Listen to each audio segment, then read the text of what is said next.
10 tahun pula ada sedikit bosan dalam perkahwinan ni. Dan kalau ibarat kata boleh bunuh diri tu halal, kami dah bunuh diri dah dulu. Itulah perumpamaan ni. Ku ingin dirimu mengerti aku. Cobalah mengerti perasaanku. Ku ingin dirimu mengerti aku.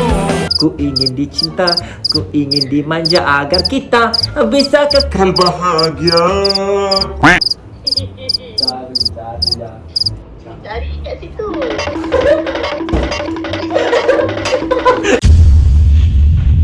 Hai, inilah TV channel YouTube Telajak Laris, penuh dengan kisah-kisah seperti family, kemewahan, lifestyle, masakan, tips kecantikan. Inilah kehidupan saya, TV Telajak Laris. Ida ada syarat tak payah syukri kita je lah. Saya memang tak larat nak layan kerenah dia. Alamak ni, ini kan YouTube saya, TV Telajak Laris. Okey, kita nak tanya, bila agaknya waktu yang paling mencabar untuk anda berdua dalam perkahwinan ni? Okey, dia macam ni lah. Paling mencabar bagi pandangan saya, setiap tahun tu dia ada stage yang berbeza-beza. Awal terutama keuangan dan juga faktor family background yang berbeza. Maksud saya, karakter family dia berbeza. Karakter saya mungkin agak lebih cerewet, agak complicated. So kita nak match susah. Sebab pada awal perkahwinan saya duduk rumah mak saya. Lepas tu baru kita ada rumah sendiri. Dan nak match susah. Lepas 5 tahun pula, kami dah macam mula happy, seronok, dan bisnes memang grow, memang hebat. Dan dekat situ saya protes untuk nak jadi muda. Dan saya nak jadi muda, saya hua-hua, dan saya nak happy. Bila lepas 10 tahun pula, ada sedikit bosan dalam perkahwinan ni. Dan sampai satu tahap, stage tu kita lalui, dah tak ada stage dah. Baru saya rasa, sekarang ni stage saya dah rasa tua. So saya dah rasa umur aku dekat 40 tahun, aku tak ke mana pun dah. Saya rasa stage, untuk sampai ke stage ni, saya nak rasakan diri saya ni nak pencen. Saya dah rasa macam tu. Saya dah puas. Sampai saya rasa alhamdulillah, benda yang paling kalau diberi pilihan, anak miskin apa kerana kan, at least dalam tangan dalam 5-6 macam orang lain lah, 5-6 ribu, ada kereta rumah teres, ada kereta Honda. Mana yang kau nak, perkahwinan atau menjadi orang biasa? Saya akan pilih perkahwinan jadi orang biasa. Sebab bila jadi jutawan, hartawan, glamour, cabaran tu begitu hebat. Dan saya tak tahu macam mana nak luahkan. Tapi cabaran itu menjadi orang yang ada nama dan menjadi orang yang dikenali itu adalah tu cabaran sebenarnya. Sampaikan sekarang ni saya tak berminat sangat untuk nak explore dunia terlalu besar, bisnes, nak explore lebih-lebih. Apa yang saya buat lebih kepada untuk tujuan anak-anak saya mewarisi perniagaan saya. Itu yang itu yang dirasa layak. Yalah, betul. Kalau cerita pasal dugaan tu terlalu banyak. Dan kalau orang kata kami ni tak ada sampai bertumbuk tu, tidaklah. Tapi kalau ibarat kata boleh bunuh diri tu halal, kami dah bunuh diri dah dulu. Itulah perumpamaan dia. Betul tak? Itu yang dirasa lah kalau dugaan. Tak sampai nak bunuh diri maksudnya. Kalau boleh, kalau halal. Maksudnya nak bagi tahu lah dia punya struggle dalam perkahwinan, mempertahankan perkahwinan ni terlalu berat. Ibaratnya kadang-kadang rasa macam dah tak sanggup nak meneruskan kehidupan, macam itulah. Tapi satu tips yang saya nak share dengan semua orang yang dah share, dan saya harap kepada penonton-penonton yang rasa terinspirasi dengan video ni, korang boleh sharekan. Mungkin dengan perkongsian share ni dapat mengeratkan perkahwinan anda ataupun orang lain yang nak bercerai. Ku ingin dirimu mengerti aku. Cobalah mengerti perasaanku. Ku ingin dirimu mengerti aku. Ku ingin dicinta, ku ingin dimanja agar kita bisa kekal bahagia. Okey, lagu tu keluar air mata darah. Sambung. Sambung. Tak tahu sambung sebab penyanyi dia. Okey Anis, sebenarnya satu benda je untuk mengekalkan perkahwinan ni is you kena trust jodoh you hanya untuk dia. Itu je tips dia. So you jangan fikir orang lain. Itu je tips dia, senang. You jangan fikir ada calon untuk orang lain. Dia biarkan kahwin lah. Macam saya tak boleh imagine saya kahwin dengan orang lain. Saya tak boleh imagine saya akan kahwin dengan orang lain. Tak boleh. Saya rasa orang keliling saya tu jahat. Tak tahu saya fikir macam tu. Mungkin sebab saya banyak harta, so saya kata diorang akan memikir harta saya. Itu je. Kalau tak ada harta sekalipun, you don't fikir akan cari orang lain. Sebab kalau you fikir nak yang muda, orang tu akan tua. Kalau you fikir harta akan habis. Macam itulah. Datin ada apa-apa nak tambah? Nak bagi tahu macam ni je lah. Maksudnya dalam rumah tangga ni kita kena banyak bersabar. Sebab kalau ikut perasaan, memanglah rasa macam tak nak dah, aku tak nak dengan kau, itu tanda marah lah. Tapi bila kita dah tenang kan, kita fikir balik lah, benda tak besar mana pun, tu sebab kita lebih emosi kan, dan kurangkan ego. Sebab saya mengaku saya sebagai isteri, sebagai perempuan pun ada ego juga. Kadang-kadang kita rasa alah tak apa, kan aku banyak lagi orang nak aku kan, macam tu. Tapi setuju tak bila orang berkejaya berjawatan atau tolong husband daripada bawah ke atas, dia memang akan ada ego. Ego, tapi sebenarnya kita bukanlah fikir nak kahwin oleh mulut je, tapi sebenarnya Tak memang tak maksudnya memang akan ada ego. So sebenarnya ego tu ada, cuma sama-sama sebab lelaki dengan perempuan ni ego lebih kurang je. Dia kurang ego, dan suami pula janganlah kau isteri kau kena ikut perintah-perintah yang dia. Bagi saya kena toleransi juga, kena bagi kebebasan dekat isteri juga, kena bagi ruang dekat dia juga, kena bagi apa yang diorang nak juga. Sebab bagi saya zaman sekarang you tak nak treat macam zaman dulu tau, atuk-atuk you perempuan kena tu kena ni. Zaman sekarang perempuan pun bekerja, perempuan pun ada kejaya.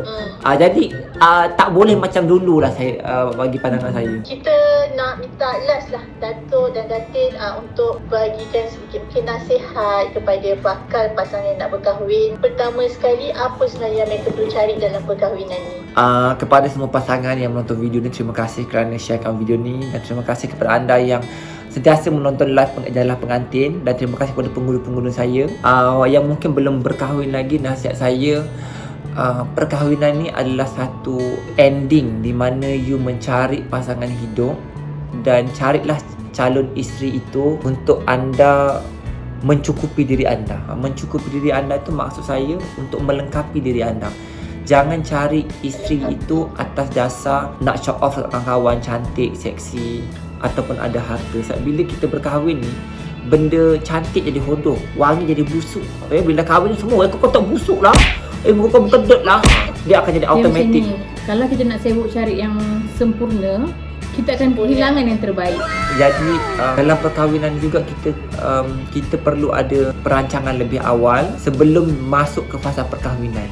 Jadi kadang-kadang kita ni kalau bercinta kan cerita indah aja. Ceritalah pendapatan you berapa, apa you punya target, berapa orang you target nak ada anak, macam mana background you punya family, macam mana. Sebab bila kita dah berkahwin ni akan ada orang kata pancaroba yang luar biasa, dan ketika itulah kita diuji. Dan saya mengharapkan dalam setiap ujian yang anda hadapi, sebab bila saya dengar pasal perceraian ni, saya takut selalu banyak orang bercerai. Fikirlah pasal anak-anak, dan selagi boleh pertahankan perkahwinan itu, pertahankanlah sebaik yang mungkin supaya tidak menyesal di kemudian hari. Banyak orang bila dah, saya jumpa juga ada 2-3 orang yang pengalaman saya dah bercerai, bila talak, bila dah bercerai anak-anak porak-peranda, bila dah bercerai dapat lagi jahat, dapat lagi mengkis harta, dapat lagi teruk.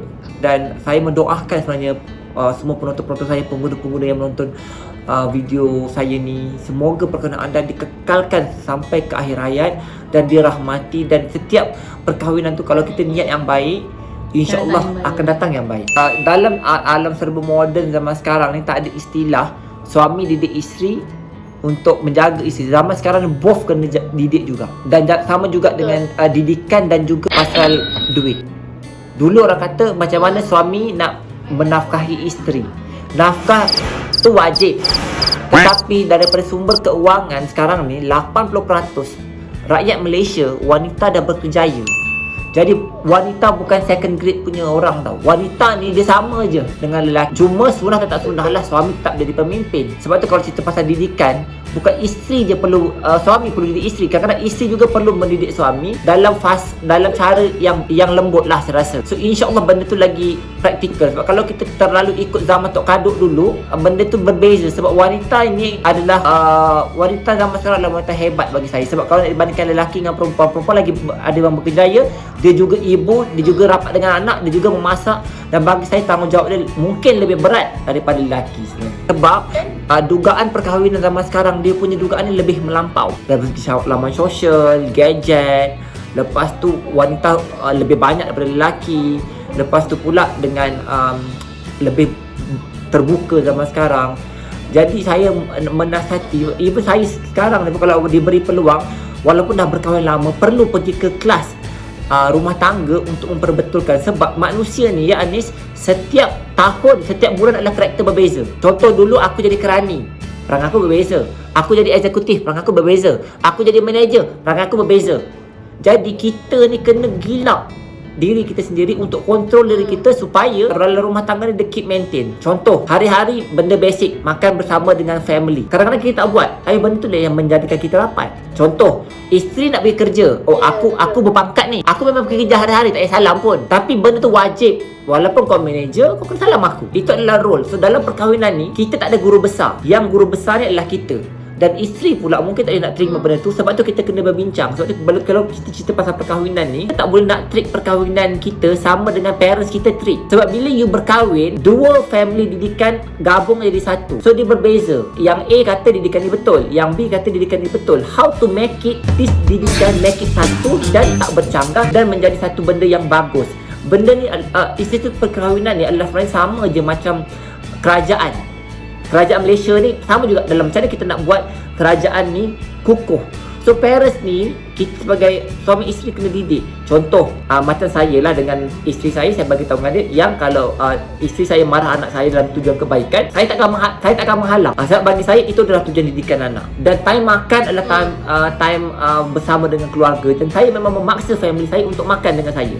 Dan bila keluar pula, saya memang treat ikut satu gerombolan. Even dah remaja pun kena paksa ikut. Sebab bagi saya, benda itu adalah masa bersama dengan keluarga.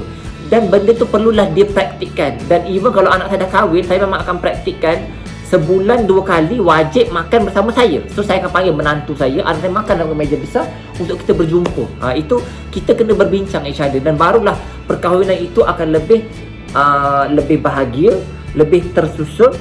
Dan sebab kalau you kata bahagia ni yang ciptanya kita. Orang kata bahagia, apa itu bahagia? Kita yang kena cipta bahagia. Dan insya-Allah bila kita ada orang kata perancangan dan juga orang kata prinsip dan juga toleransi, bahagia itu akan datang. Apa yang saya sharekan ni tak ada ingin membuka aib sesiapa, tetapi saya dah share apa yang dilalui oleh kami lah. Supaya tapi itu sangat bagus lah, sangat bagus. Kita nak main game. apa gamenya? Game ni tajuk dia awak kenal saya tak? So Okey. dah 14 tahun kahwin. So nak tanya, nak tahu kenal ke tak pasangan. Dia macam ni, kalau nak jawab soalan ni kena bunyikan loceng. Ada loceng kan kat situ? Tak ada. Tak ada. Loceng dia macam ni, kena cakap ting. So siapa cakap ting dulu, saya akan sebutkan nama dan dia kena jawablah soalan tu. Okey. So setiap satu soalan satu markah. Anda hanya ada 15 saat je untuk fikir. Okey. Okey, dah bersedia? Okey. Bilakah tarikh pernikahan anda? Tik. 10 hari bulan 8 2007. Okey, betul tak betul? Tak tahu, saya pun tak ingat tarikh. Berapakah saiz kasut pasangan anda? Ting. Saya. Ha? 39. 41. Mas satu ni, confirmkan dulu. Apa lah, tengah tengok. 41. Okey, Datin betul tak? Salah, 40. Dia punya jawab tu confident sangat. Okey. Okey, tak ada markah untuk Dato'. So, apakah pasangan anda selalu pakai pagi-pagi? Tik. Dia tak suka pakai perfume. Ya, betul. Kita dapatkan barang bermula dengan huruf J. J. Cari kat situ. Jam. Dah lama. Loceng mana loceng? Jam. Orang Jap, tapi pasal jauh sikit. Sebabkan Dato' sampai dulu dah. Saya daripada tadi dia perhatikan jam. Yelah, sihan tak ada makan lagi. Okey. Adalah boleh nyanyikan part chorus lagu favourite pasangan anda. Tik. Cobalah mengerti perasaanku. Ku ingin dirimu mengerti aku. Kau ingin dicinta. Okey. Itu soalan yang terakhir untuk Dato' je. Ni nak lakonan semula. Boleh tak Dato' lakukan balik macam mana Dato' melamar Datin untuk menjadi isteri? Saya ya. Dah lupa dah. Apa sekali. Awak nak kata saya tak? Telefon. Oh, telefon lupa dah. Tak payahlah, malu dah saya. Okey, next soalan. Terima kasih banyak Terima kerana kasih interview sudi kami. memanggil kami untuk ditemu bual. Kita berjumpa lagi di sesi akan datang. Terima kasih semua. Bye-bye. Terima kasih kawan-kawan kerana menonton channel TV Terlajak Laris. Makin lama lagi ramai orang subscribe. Kenapa? Sebab seronok sangat channel ni. Tapi saya merayu sangat kat korang. Tolong tekan button subscribe kat bawah ni. Sebab apa? Sebab dia percuma. Tak kena bayar. Janji. Sumpah tak kena bayar. Percuma. Sebab satu button anda memberi semangat kepada saya untuk buat lagi banyak video. Jadi nak hargai korang. Kepada anda yang menonton dan juga subscribe ni, saya nak bagi hadiah berupa iPhone ataupun beg Gucci. Saya punya beg yang saya pakai nak bagi secara percuma. Saya akan bagi sebulan 1 kali. Tapi dengan cara kena tekan button subscribe dan komen setiap video saya. Abang Terlajak Laris Power. Video Abang Terlajak Laris Best. So, salah seorang pemenang saya akan umumkan pada setiap bulan. Terima kasih kepada kawan-kawan kerana support TV Terlajak Laris. Saya sayang korang. I love you. Bye-bye.